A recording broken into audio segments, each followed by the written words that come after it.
Corona पर चीन को चौतरफा घेरने के लिए अमेरिका ने कमर कस ली है। अमेरिकी एक्सपर्ट स्टीव बेनन ने दावा किया कि चीन की वुहान लैब के एक्सपर्ट अमेरिका की FBI और दूसरी पश्चिमी खुफिया एजेंसियों की मदद कर रहे हैं। उन्होंने चीन की कम्युनिस्ट पार्टी पर महामारी छिपाकर हत्या के बराबर अपराध का आरोप लगाया। दुनिया भर में कोरोना का कोहराम थमने का नाम नहीं ले रहा है। मामलों में लगातार उछाल आ रहा है। वहीं कोरोना को लेकर दुनिया चीन को घेरे हुए है। बात अगर अमेरिका की जाए तो अमेरिका चीन पर लगातार हमलावर है। इस बीच अमेरिका के राष्ट्रपति डोनाल्ड ट्रंप के मुख्य रणनीतिक स्टीवन बेनन ने दावा किया है कि चीन के वुहान की लैब के एक्सपर्ट पश्चिमी खुफिया इंटेलिजेंस के साथ आकर मिल गए हैं।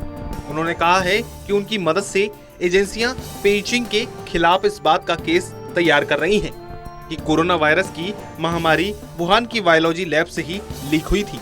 स्टीव बेनन ने कहा है कि इससे पहले हांगकांग की एक एक्सपर्ट भी इस बात का आरोप लगाकर वहां से भाग निकली हैं। कोरोना वायरस के बारे में चीन और WHO को पहले पता चल गया था, लेकिन उन्होंने इसे छिपाकर रखा। बेनन ने पश्चिमी देशों से अपील की है कि वे एक साथ मिलकर चीन के क्रूर और सत्तावादी शासन को हटाने के लिए काम करें। उन्होंने दावा किया कि चीन से भागे हुए कुछ लोग FBI यानी फेडरल ब्यूरो ऑफ इन्वेस्टिगेशन के साथ मिलकर काम कर रहे हैं और समझने की कोशिश कर रहे हैं कि वुहान में आखिर हुआ क्या था। वे अभी मीडिया से बात नहीं कर रहे हैं, लेकिन वुहान और दूसरे लैब के लोग पश्चिम आए हैं और चीन के कम्युनिस्ट पार्टी के खिलाफ सबूत दे रहे हैं। बेनन ने दावा किया है कि चीन और हांगकांग से फरवरी के बाद से लोग आ रहे हैं और अमेरिका कानूनी केस तैयार कर रहा है, जिसमें वक्त लग सकता है।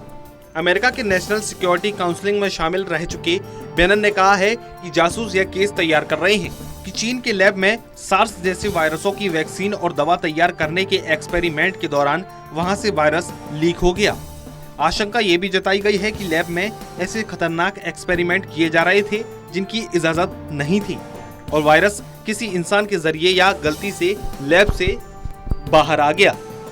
बेनन ने दावा किया है कि डिफेक्टर्स अमेरिका, यूरोप और ब्रिटेन की खुफिया एजेंसियों से बातचीत कर रहे हैं। उन्होंने संभावना जताई है कि खुफिया एजेंसियों के पास इलेक्ट्रॉनिक इंटेलिजेंस है और लैब में जाने वालों की जानकारी भी है, जिससे अहम सबूत मिले हैं। बेनन ने यह भी कहा है कि चाहे वायरस वुहान की बेट मार्केट से फैला हो या लैब से निकला हो, इसके फैलने के बाद चीन की कम्युनिस्ट पार्टी ने जैसे इसे छिपाया है वह हत्या के बराबर है। ताइवान ने WHO को 31 दिसंबर को बताया था कि हुबेई प्रांत में कई महामारी फैल रही हैं। पेइचिंग की CDS ने इस बारे में जानकारी छिपाकर अमेरिका के साथ जनवरी में ट्रेड डील करने का फैसला किया। बेनन ने कहा कि अगर वे दिसंबर के आखिरी हफ्ते में सच्चाई बताते हैं तो 95% जानें बच जाती। इसके अलावा आर्थिक नुकसान को बचाया जा सकता था। चीन से निकलकर कोरोना ने कोहराम बचाया हुआ है। दुनिया भर में मौत का आंकड़ा और संक्रमितों की संख्या लगातार बढ़ रही है। अब तक कोरोना की कोई वैक्सीन नहीं बन पाई है। ऐसे में सवाल आता है कि कोरोना पर लगाम कैसे लगेगी। Special desk, total news.